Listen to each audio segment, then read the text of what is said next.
Thank you, Prabhuji. Thank you, Ashok. Thank you. So we are on chapter 8.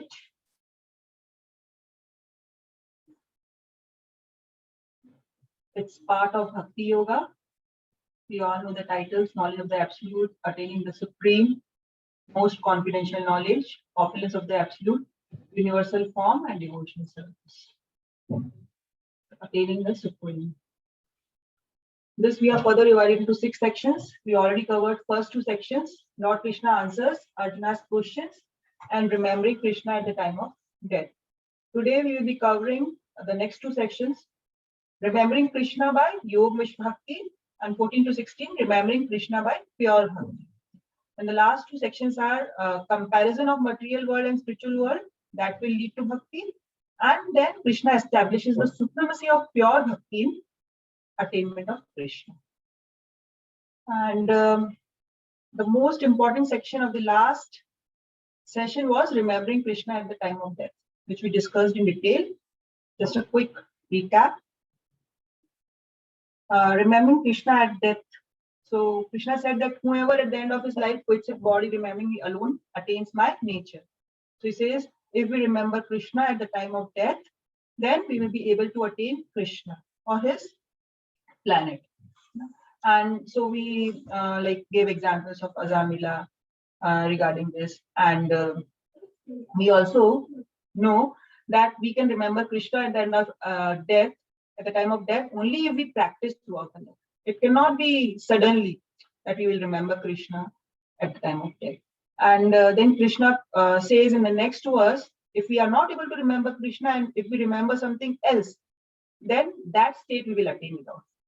So in this, we gave the example of Bharat Maharaj. Because he remembered deer, he was allotted a body of deer in his next life. And then Krishna says, okay, then how can we remember Krishna at the time of death? When we always think of Krishna. And Krishna says that always think of me, carry out your duty. We have to do our work, but first we have to think of Krishna, we have to do a good sadhana. Then when we do our duty, we will be able to remember Krishna. And with your activities dedicated to me, mind and intelligence fixed on me, you will be able to attain Krishna. And Krishna says there is no doubt about it. Then the final summary of this is we can attain Krishna by remembrance. So when we meditate on Krishna as Supreme Personality of Godhead, we will be able to reach Krishna. So in this verse, we have used the word meditate. So now in the next section, Krishna will tell us that how to meditate on Krishna. What attributes of Krishna we should meditate on. So this will be in the next verse. Anybody wants to share the questions asked by Arjuna in the first 2 verses? Adhibhuta, Adhidaivam, Adhyatmam, Adhiyajna. And these are 4, and remaining 3 were about Brahma, Brahma, and Self, Brahma, Adhyatma, Brahma. And then the Prayan Kala. Prayan Kala, yeah. So these were the questions, and Krishna answers them. So now in Bhagavatam also there comes a verse in which this remembrance of Krishna is given importance. So Srimad Bhagavatam says that all our activities culminates in one result, that we should always remember Krishna and never forget Krishna. So this always word is very significant. Okay, it will be used in the verses today when we proceed further. So what will happen if we always remember Krishna and never forget Krishna? At the time of death, we will be able to remember Krishna. So Bhagavatam, this is a verse which comes in 2nd canto, 1st chapter, 6th verse. The highest perfection of human life, achieved either by complete knowledge of matter and spirit, that is, we know that it is like Dhyan Yoga, by practice of mystic powers or mystic yoga, that is Dhyan Yoga, or by perfect discharge of occupational duty, that is Karma Yoga. So either of these yoga, what should be the ultimate aim? What should be the ultimate aim of this yoga? It should be to remember the Supreme Personality of Godhead at the end of life, and that will be the highest perfection. So the goal should be to remember Krishna at the end of life. So this is given significance in Bhagavatam.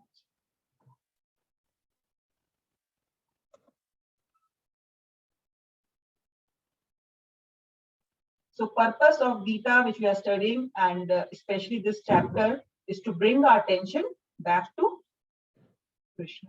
That is very important. So we will move on to today's section, Remembering Krishna by Yog Mishra Bhakti. Now, Yog Mishra Bhakti. So we know that in the 7th chapter, we learned about Karma Mishra Bhakta and Jnana Mishra Bhakta. When we were discussing various types of devotees, Krishna said that if somebody comes due to some being distressed or in want of some wealth, or they are just inquisitive, so they have some purpose behind coming to Krishna.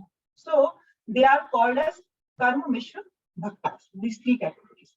And the last one, who comes to Krishna in knowledge or in search of knowledge, he was like a Gyan Mishra Bhakta. So these 2 types of Mishra Bhakta we studied in chapter 7. In this chapter, in these verses, we are studying about Yoga Mishra Bhakta. Okay.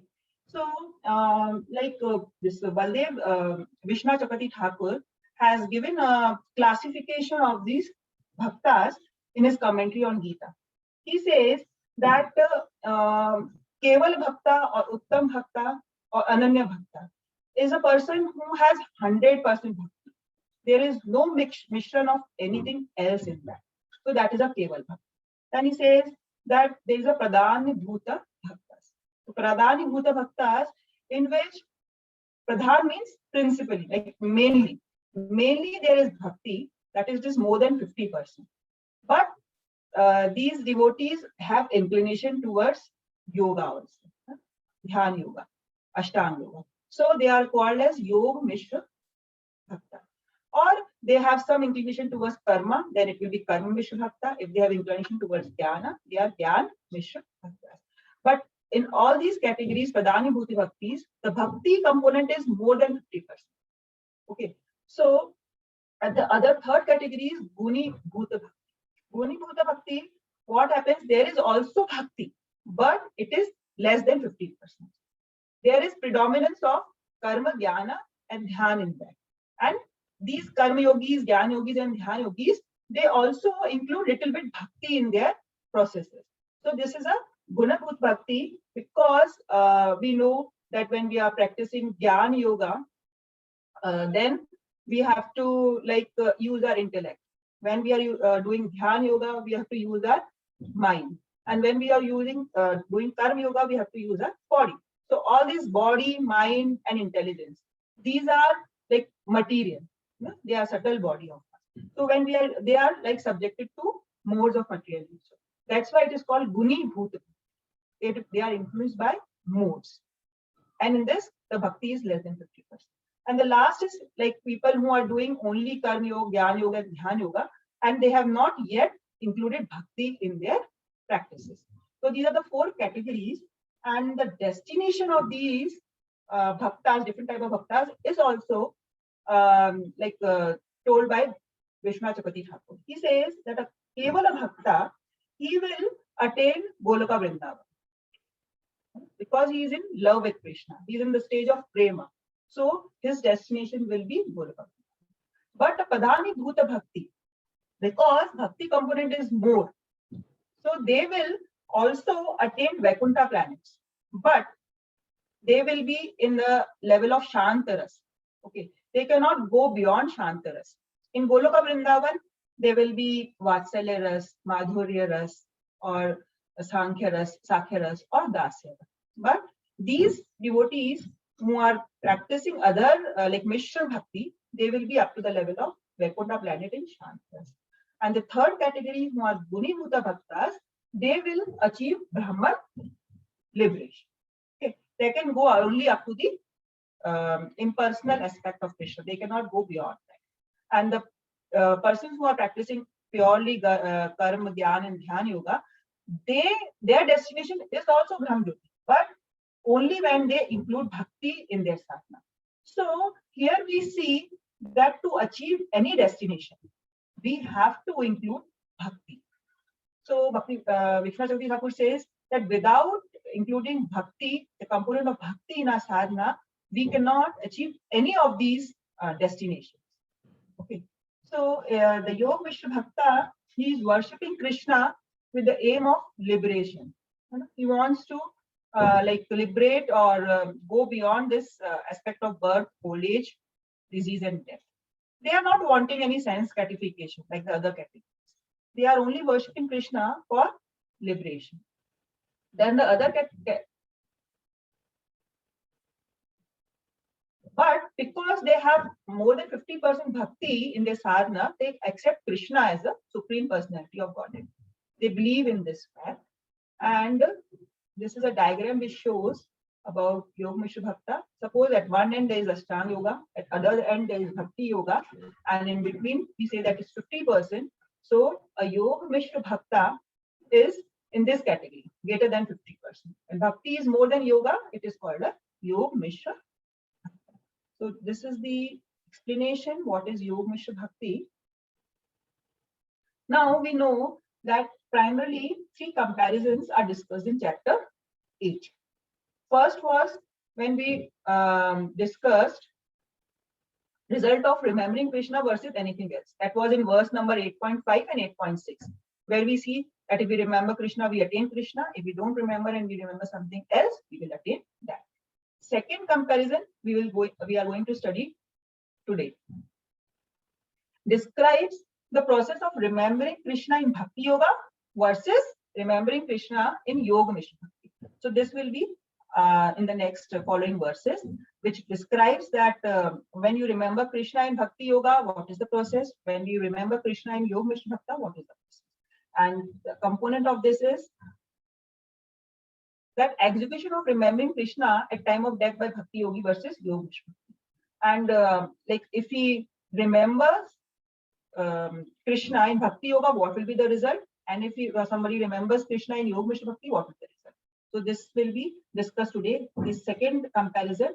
And the last comparison, which is between the physical world and the spiritual world, will be the topic of next session. So these are the 3 basic comparisons which are discussed in chapter 8.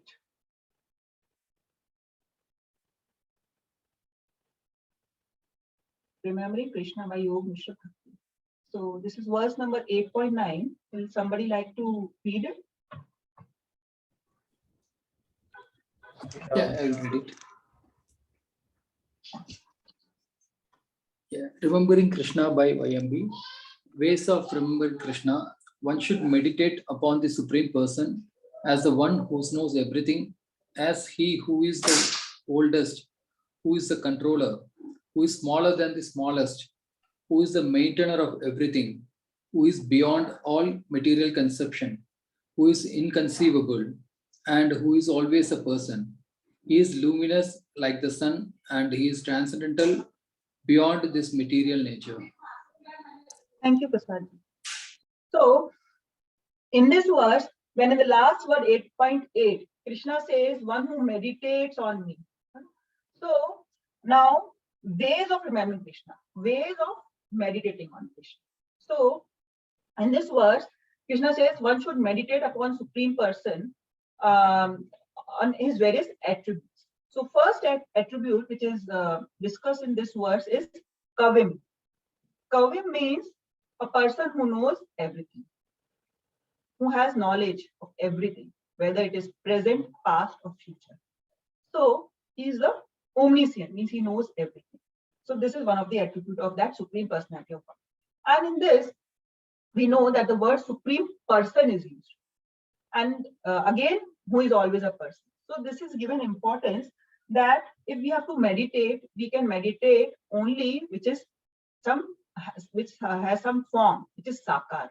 We cannot meditate on something impersonal or which has no root. Nirakar is difficult to meditate. So Krishna is saying that one who meditate upon Supreme Person. So that is very important. We have to meditate on Krishna in some form like Ram, Narasimha, or Krishna himself. We cannot meditate on impersonal aspect of Krishna. And second characteristic is he one who is the oldest. So he's Puranam. he is the oldest of all. Why he's Prana? Because we know, we have studied that he is the seed-giving father. Everything comes from him. He's the origin of everything. That's why he's the oldest. And we discussed in the 4th chapter that he gave the knowledge of Bhagavad Gita to sun god Vivasvan. That's why he is the source of everything. He's the source of Vedas, he says. So he is the oldest. And at the same time, he is the controller of everything. Anusitaran, the word is used in the verse. He's the controller of everything. Now, we give an example like in material world, if somebody has experience, when we say that he is wise, he has knowledge, then only he has experience. So if we want to show some doctor, we will go to a doctor who has more experience. We'll say if it has 2 years of experience, we will not go to that doctor. We will go to a doctor who has at least 25 to 30 years of experience. Because we know that with experience, wisdom comes. But in material world, suppose some doctor says I have 90%, like 90 years of experience. We will not visit that doctor. Why? Because we know that if a doctor has 90 years of experience, he will be very old. He will be 120 years at least. And with age, we know that we lose control over many faculties. We will not be able to work properly. We will not be able to remember properly. So in material world, with age, our wisdom goes down, our control goes down. But this doesn't happen with Krishna. Krishna is the oldest, but yet he knows everything and he can control anything. He is not like things are in his under control, even though he is oldest. Then the other characteristic which is explained in this is that he is smaller than the smallest. We all know that Krishna, as Shirodakshaya Vishnu, he enters into each and every atom.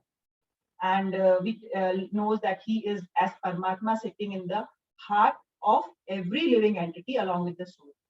Paramatma accompanies every soul, whether he is the soul of a bacteria or the soul of an elephant. He is there. So that way he is smaller than the smallest. Then he is the maintainer of everything. We know that everything is maintained by Krishna. Even when the planets are floating in the universe, in the air, they don't collide with each other because this is all arrangement of Krishna. He is maintaining each and every small aspect of this material world. At the same time, he is inconceivable. We have learned this. Inconceivable means he is beyond our reach. With our material senses, we cannot estimate his capacities and his qualities. He is beyond this material conception. We are not able to know even about this material world, even about a body, we cannot know. So how can we know about Krishna, who is beyond this material world? In that way, he's achintya, he's inconceivable. His root is also achintya, which we cannot comprehend. And at the same time, he is a person, this has been highlighted. Then the last characteristic which is explained is like he is luminous like the sun. He has so much effulgence like the sun. And at the same time, because he's so effulgent, he's transcendental and he can all the darkness of this material nature, he can annihilate that darkness. So he's beyond this. So these are the different characteristics or attributes of Krishna, which is explained in this verse. And Krishna asks us to meditate upon these qualities. The point is, like this section talks about Yog Mishra. So definitely we will say that the yogi should remember Krishna in this form. But bhaktas can also remember Krishna because these are attributes of Krishna, and that will, this knowledge will lead to increase our devotion.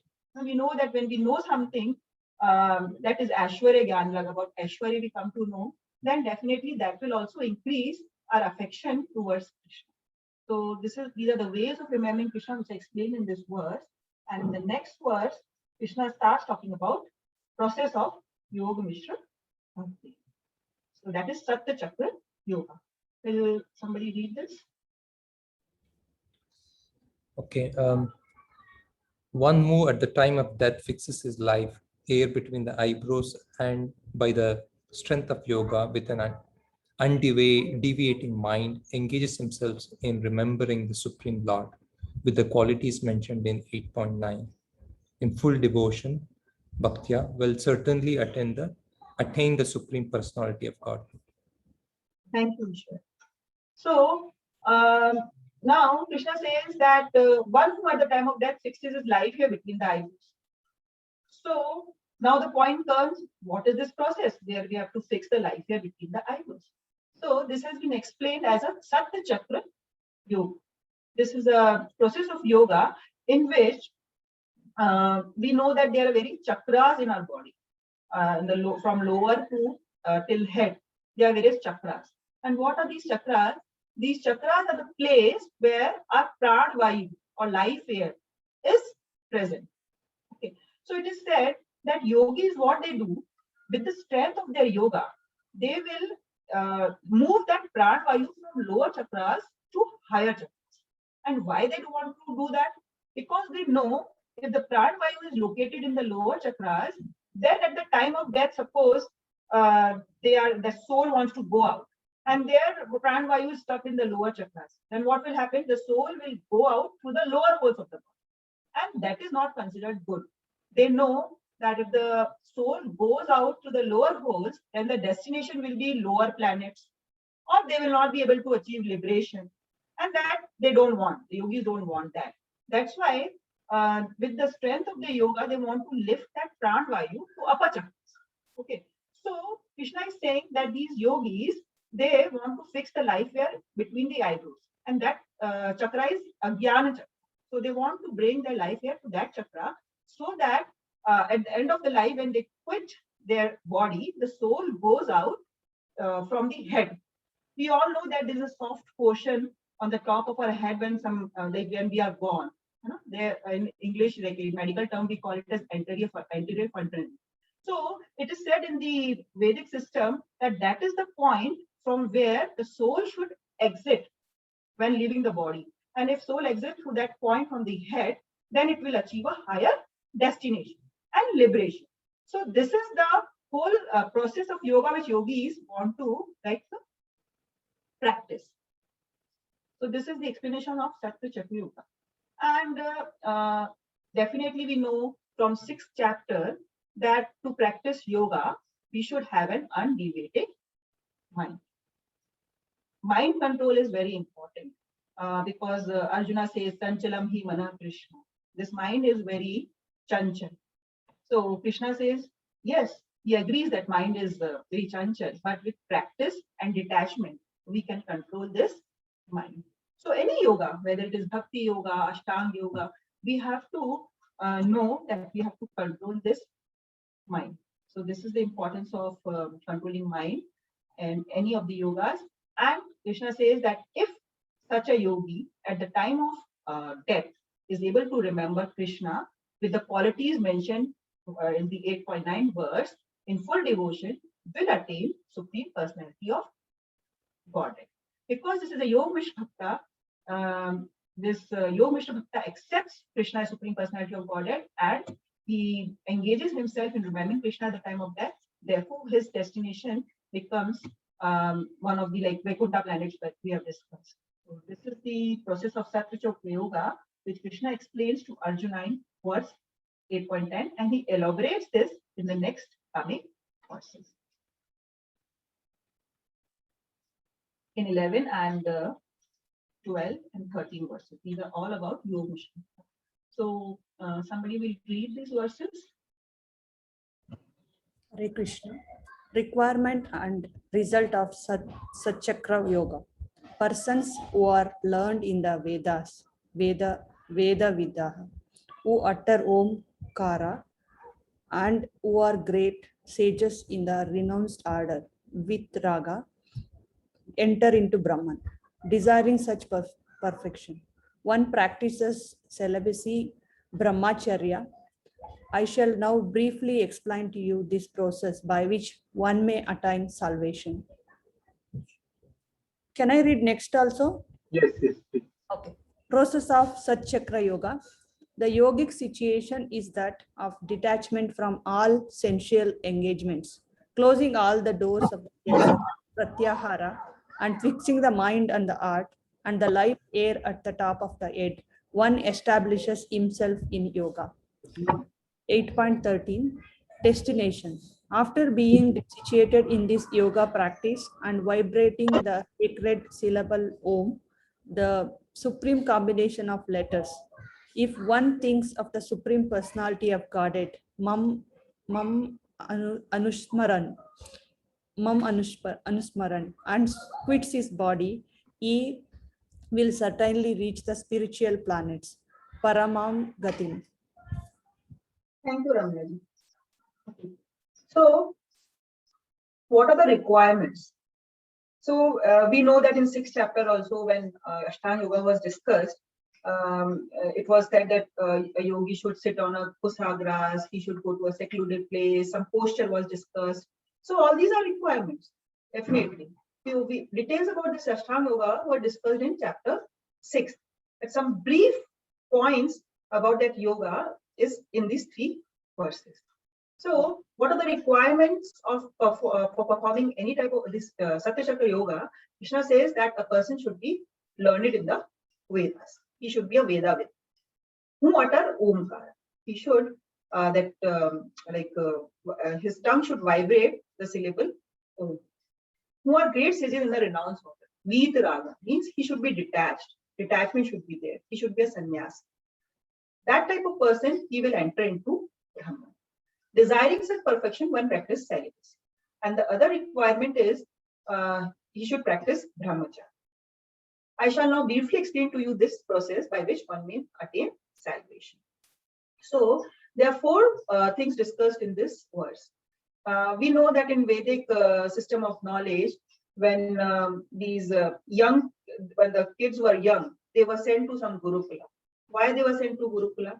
Even Krishna went to Sandipini Muni's ashram. Because they know that to achieve perfection, future in life, we have to practice celibacy. That 25 years of brahmacharya has to be practiced. So they were sent to Gurukula. There they used to study Vedas under their spiritual master. Some guru was there and he used to teach them Vedas. Then he used to teach him how to utter Omkara, how to chant this Om. And at the same time, how to remain detached. So all these things were taught. But now what in this Kali Yuga, this process is not followed. We know in Kali Yuga, this is not possible. And Arjuna also said that this process of yoga, it's so difficult and it is not practical in this Kali Yuga. In the 6th chapter, he said this to Krishna. And Krishna says, okay, it's difficult, but by practice and detachment, any type of yoga is possible. So, Prabhupada says in this purport of this chapter that because this is not for Kali Yuga, the chanting of the Hare Krishna Mahamantra is the only process which is possible, by which is possible to attain salvation. There is no other process. And what is the destination? Why these yogis are doing this? Because they want to achieve salvation. And for them, salvation achievement is attainment of impersonal conception of Krishna, that is. Then a brief process is explained in the next verse. That is, first is detachment from sensual engagement. And that is the Pratyahara stage. We know that Ashtanga Yoga has 8 stages. Yam, Niyam, Asan, Pranayam, Pratyahara, Dharana, Dhyana, and Samadhi. So this is the Pratyahara stage which is mentioned here, that a yogi has to detach from all types of sense gratificatory activities, closing all the doors of the senses. That is Pratyahara. And then what he does, he will he comes to the stage of Dharana. That is Yoga Dharana. He dharans that Paramatma form of Krishna in his heart and mind. And then he meditates on that. That is Dhyan. And then he reaches a stage where he is in transcendence. That is Samadhi. So, and the Samadhi stage, what he will be able to do, he will be able to situate the life here at the top of head. And then we say that he has established himself in perfect yoga. So this is a brief discussion of Satya Chakra Yoga in this verse, which was elaborately explained in the 6th chapter. And 13th chapter tells us about the destination of this Yoga Mishra. Krishna says that after one is situated in this yoga practice, Then he is continuously vibrating the syllable Om and thinking of Krishna, Mam Anusmar, of the Supreme Personality of Godhead, because he has bhakti in his practice. And at that time, when he quits his body, what will happen? He will reach the spiritual planets. And Vishma Chakravarti Thakur says the destination of these Yog Mishra Bhaktis will be up to the level of Vaikuntha planets in Shantaras. Shantaras means neutrality. So that is their Paramam Gati. That is their destination. So this was a brief explanation of Satyachakra Yoga and its destination by Krishna in these 4 verses. But at the same time, Prabhupada says that for devotees, all this is not important. Okay, that when quitting the body, we have to situate we need not worry about this, that where our life here is. It can be anywhere. If we are practicing yoga, bhakti yoga, we are remembering Krishna all throughout our life continuously, then we need not worry and Krishna will take care, because Krishna gives us intelligence from within, and the devotees have to just chant Hare Krishna Mahamantra and he will be able to reach Krishna just by that. And to establish that importance of Bhakti Yoga, in the next 2 verses, he tells that remembering Krishna by pure Bhakti is so easy. He compares it with Yog Mishra Bhakti and tells us that it's very easy. The process of Bhakti Yoga is very easy. So why do this all complex things? Okay, just simply follow the process of Bhakti Yoga and attain Krishna. The next section is remembering Krishna by pure Bhakti, from verse number 14 to 16. So before we move to this new section, any questions on the first section? Mataji, the last session, is it purely applicable to Ashtanga Yogi? Prabhupada says that it is a portion of Ashtanga Yogi. He is because in 6th chapter also we know in various verses Krishna has said that Ashtanga Yogi fixes his mind on Krishna. Okay, so there also discussion of this Yog Mishra Bhakta was there, because we know that without including bhakti or meditation on the Supreme Lord, whether as Paramatma or a Supreme Personality of Godhead, we cannot attain Krishna. And this Ashtanga Yoga, we know that it focuses on meditating on the Paramatma aspect of Krishna, the second stage, definitely. So yes, definitely it refers to the Ashtanga Yoga process, the Satyachakra process, when we go and find these are various chakras and all these things. Yes, definitely the Ashtanga Yoga, the elevated Ashtanga Yoga practitioners, they all contemplate on this, how they, by the strength of yoga, how they will be able to elevate the life here to top and then equip their body by remembering Krishna.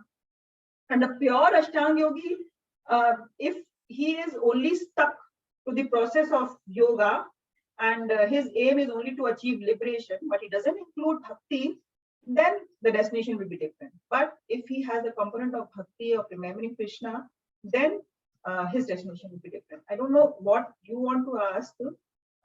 Yeah. So because all these verses explaining that he has to be situated in that state of dhyana. I know what you said is, if he doesn't have the devotional component, so he'll be achieving the platform of Brahma. Right?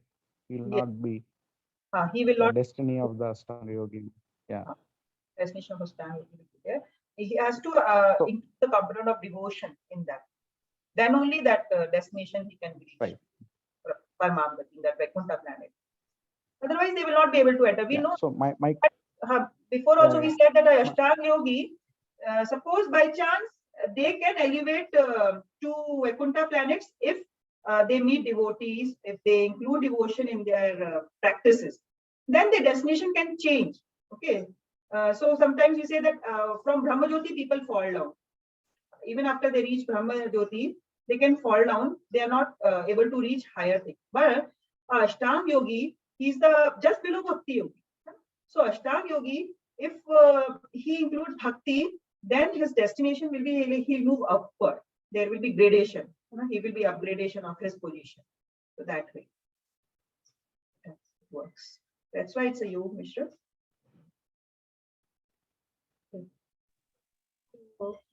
Mataji, I have one question. Yes. Hare Krishna. You did mention that in the Guni Bhuta Bhakti, the mind, intelligence, and body that is used for meditation or maybe for karma that we use basically. And you also mentioned here the bhakti component is less than 50%, around less than 50%. However, since the beginning of Bhagavad Gita, Krishna is asking Arjuna to perform his karma, his prescribed duty. So how are we to correlate these two aspects, like bhakti less than 50%, but Krishna is asking him to, leave everything and do his karma basically? Okay, because like in this regard, Chaitanya Babu says that even bhakti is performed with mind, intelligence, and our body. Okay, we know that any devotional activity to perform, we will use our mind, we will use our intelligence. No, we cannot. We will use our body for devotional activities also. Okay, and these mind, intelligence, and body, they are under influence of moods. Definitely in the sadhaka stage when we are practicing, we are influenced by these modes in performing a bhakti. We are not at that transcendental level. But bhakti itself, it is free from moods. It is transcendental as a principle, if you see. So, what happens with gradual purification? Okay. In the initial stages, when we are using a mind, intelligence, and body working for Krishna, we are in modes. We cannot say that any devotee is beyond modes. Really, he will be beyond modes only when he reaches the stage of pure bhakti, Ananya bhakti, when he is like in the transcendental mode, above the mode of goodness. Okay, so Krishna is encouraging Arjuna at every level. Okay, that you do first engage your mind in remembering me, perform your duty. Tasmat sarveshu kaleshu mam anusre yudhacha. Okay, always think of me and do your duty. Okay, so in that way we can understand this. We are a sadhaka. We are at a sadhaka stage, so we are definitely influenced by mood. But when we compare ourselves to a pure devotee who has gone beyond modes, then at that stage, Krishna will not ask to do your duty because he knows that every act of his is for Krishna. So in that way, at the end of the Bhagavad Gita, Krishna will say, Sarva dharman parityaja mam ekam sharanam. But that will take time, purification will take time, and that shelter, complete dependence of Krishna will also take time. So I can explain this much only if you have doubts, you can ask him. He's not there at present. No, thank you, Mataji. No problems. Hare Krishna. Answer your question? Some I don't know. Okay. Yes, thank you. So we move to the next session. Anybody else have any question? Okay. So remembering Krishna by pure bhakti. Now the section starts for Kevala Ananya. Attaining Krishna is easier by Kevala. So in this, Krishna is comparing. It was explained Yog Mishra that we have to locate our pranavayu between eyebrows, and then we have to remember Krishna and quit our body and all these things. It was so cumbersome. So Krishna says, okay, hold down. I will tell you an easier method, and that is Kevala Bhakti. Ananya Cheta Satatam. Ananya Cheta Satatam. Satatam means always, without any deviation of mind. Other processes or goals. Don't deviate to this process, and this process. Do Ananya Bhakti. Yo mam smriti nityasya. One who always remembers. So again he uses the word nityasya. Nityasya means always. Always.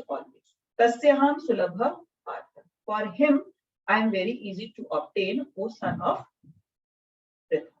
Sulabha means easy to obtain. Nitya yukta se yogita. because of his constant engagement in devotional service. Again, the words come nitya, constant.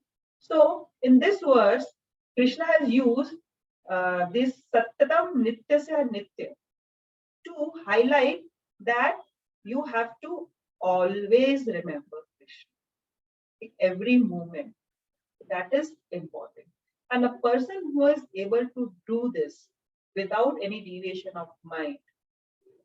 And we know that in Japa talks also, we focus is that we have to focus our mind on the Hare Krishna Mahamad. We have to just hear and chant and hear, chant and hear.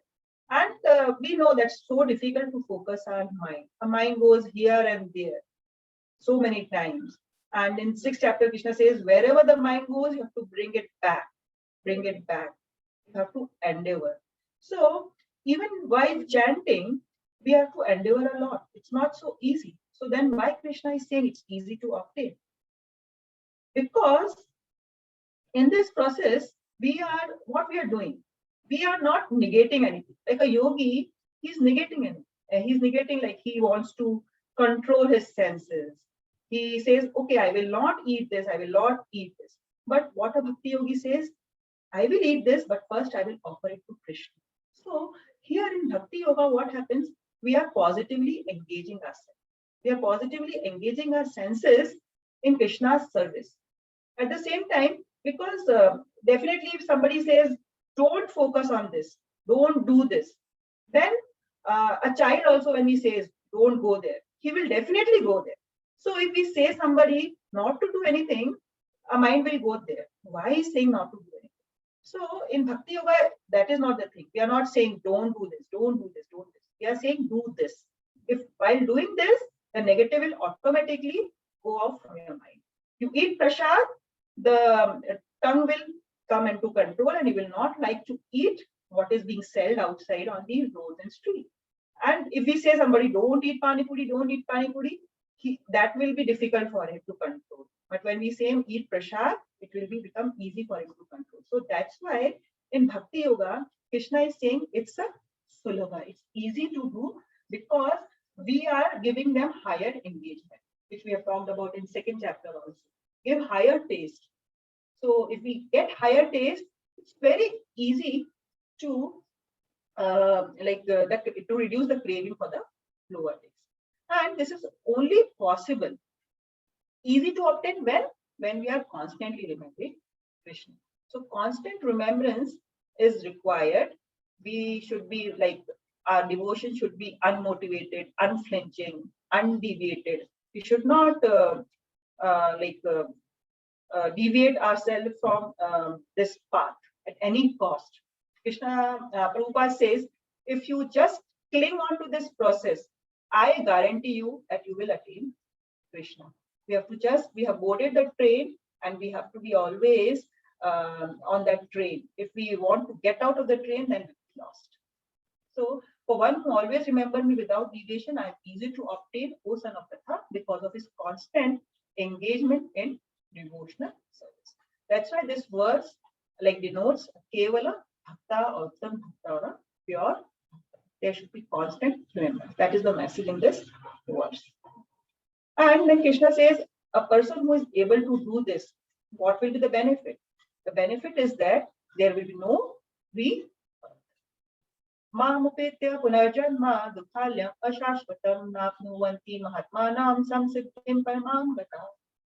After attaining me, they never take birth again in this temporary world, which is full of miseries.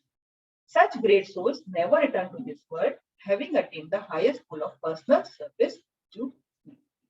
So Krishna is saying that these bhaktas, these yogis in devotion, the Kevala bhaktas, once they attain that spiritual planet, Goloka Vrindavan, they will never return to this temporary world. We have discussed this, I think, so in 7th chapter, that why we will never return to the temporary world, because when we reach to spiritual world, the moment we want to enjoy separate from Krishna, we will remember, oh, we suffered a lot in the material world. We don't want to go there. It's not that always we will be remembering that, but the moment we want to enjoy separate of Krishna, we will remember that no, the temporary world is so miserable that we will then lose that desire, and then we will be constantly in the spiritual world with Krishna, serving him.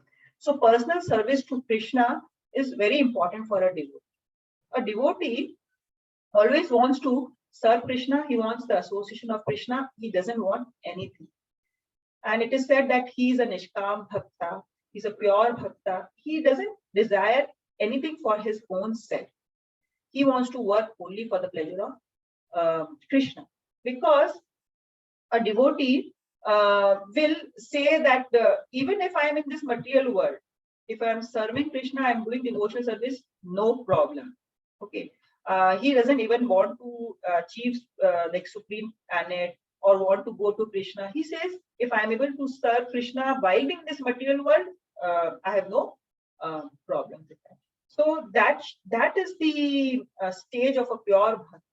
He doesn't even want liberation or want to go to spiritual planet. His just desire is just to serve Krishna. And when a devotee is like this, Krishna gives him intelligence from within. Radami Buddhi Yogatam, he says, and with that intelligence, he serves Krishna to his best. So this is the two verses which are describing pure devotees and their destination. And in the next few slides, we have discussed this before also, that this material world is called Dukhalyam, like we called Pustakalya, Madiralya. Similarly, for this material world, in this word is used Dukhalya. So it is written in Bhagavad Gita that there cannot be happiness. It's the Dukhalya. It's full of mysteries. So suppose this is a plan, master plan of a city. Okay. In master plan of a city, we know we will, the architect will plan residential colonies, will plan shopping malls, schools, recreational facilities, sports arena and all. Then police station will be there. But at the same time, he knows that people will get ill, and he plans hospital also. So this material world is compared to hospital. It's a Dukhalya. Here, these souls who wanted to enjoy separate of Krishna are sent here. Why they are sent here? And they are like under the care of Durga Devi. So we have a disease. We have a disease. What is the disease? Disease is, this material world is a Dukhalya, which is compared to hospital. And this we are showing the hospital entrance. And in a hospital, what happens? First, we are diagnosed. What is the disease? And we know that when we come to this Dukhalya, this material world, our diagnosis is wrong identification. So wrong identity. We are identify ourselves with body. We are not identifying ourselves with soul. And that is the disease which we are suffering.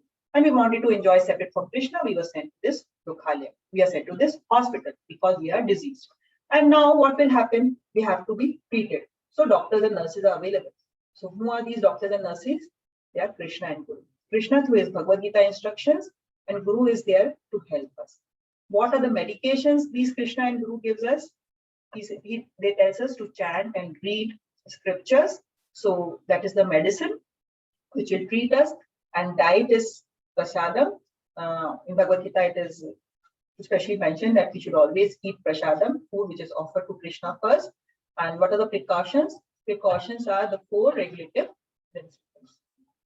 Okay, no meat eating, no gambling, no intoxication, and no illicit sex. So these are the precautions we have to follow. In this way, we can get out of this hospital. In hospital or in a prison, it is also compared to a prison house. Okay. Prisoners are sent there so that they can reform themselves and come out one day. They are not sent there to be always there. Similarly, we as souls are sent to this material world, this Dukhalyam, so that we are purified of our wrong tendency, wrong identification, and then we can go back again to Krishna. Now, Krishna again contrasts that if somebody is coming to me, there is no regard. But there is rebirth in all planets except Krishna. Brahma Uvanaloka Punar Avartino Arjuna Mamapetya tu Kaunteya Punar Januna Vidyate. So from the highest planet in the material world down to the lowest, person has to take repeated birth and death. But one who attains Krishna's abode never takes birth again. So in this, there is a comparison. A person, if suppose due to his punya, reach even up to the Brahma Lok. Okay, we say when somebody dies, we say Swargavas Punya, because they think that he has reached up to Swargaloka. Or with the strength of our punya karmas, even if we reach to Brahma Loka, Krishna is saying that even that Brahma Loka is a part of this material world, and you have to face this repeated birth and death. You cannot achieve liberation even after reaching Brahma Loka. But only when we attain Krishna's abode, we will not take birth again. So this is one of the comparison Krishna has again made. And so this completes this section. Any questions on this section?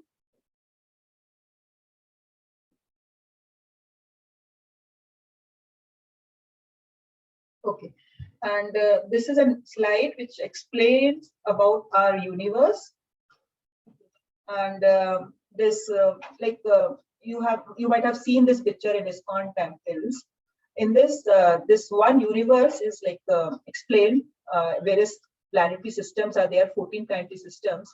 We can see that Garbhodaksha Vishnu is lying down, and Garbhodaksha Vishnu's navel, one stem, lotus stem, is rising, and from that lotus Brahmaji is born, and then Brahmaji creates or does the secondary creation.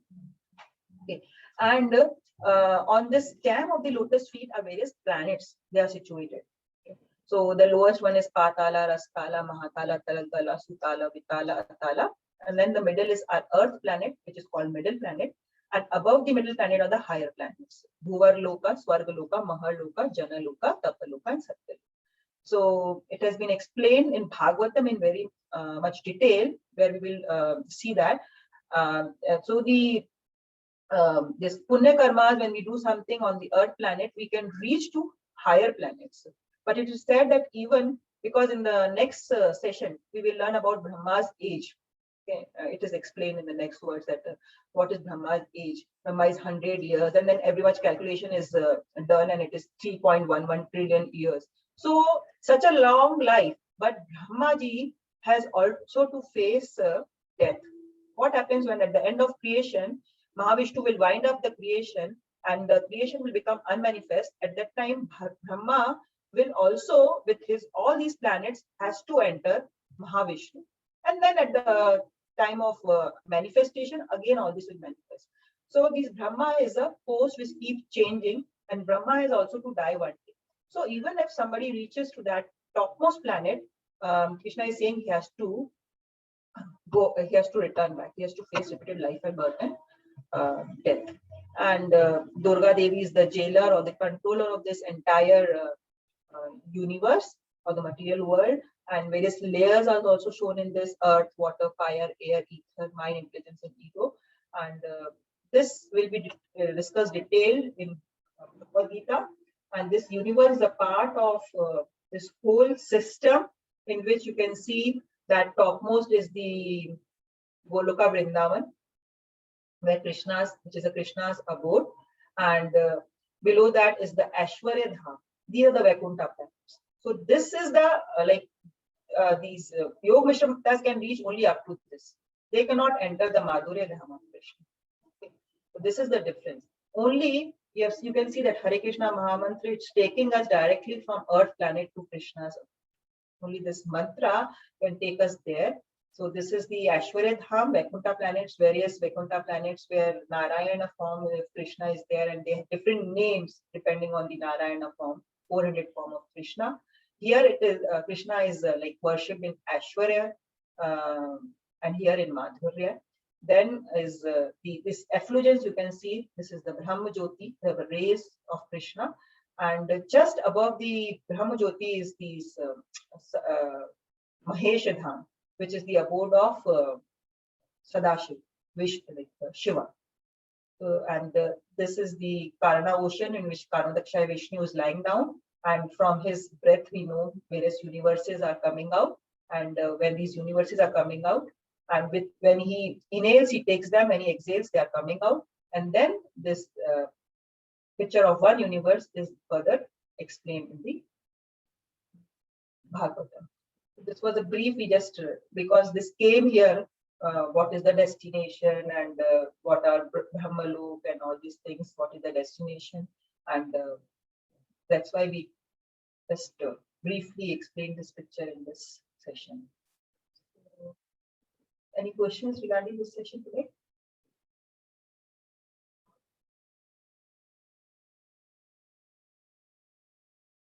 Okay. Most probably the last two sections will cover in the next session, and this chapter 8 will conclude it. Okay. Hare Krishna. Stop recording. Hare Krishna. Hare Krishna. Yeah.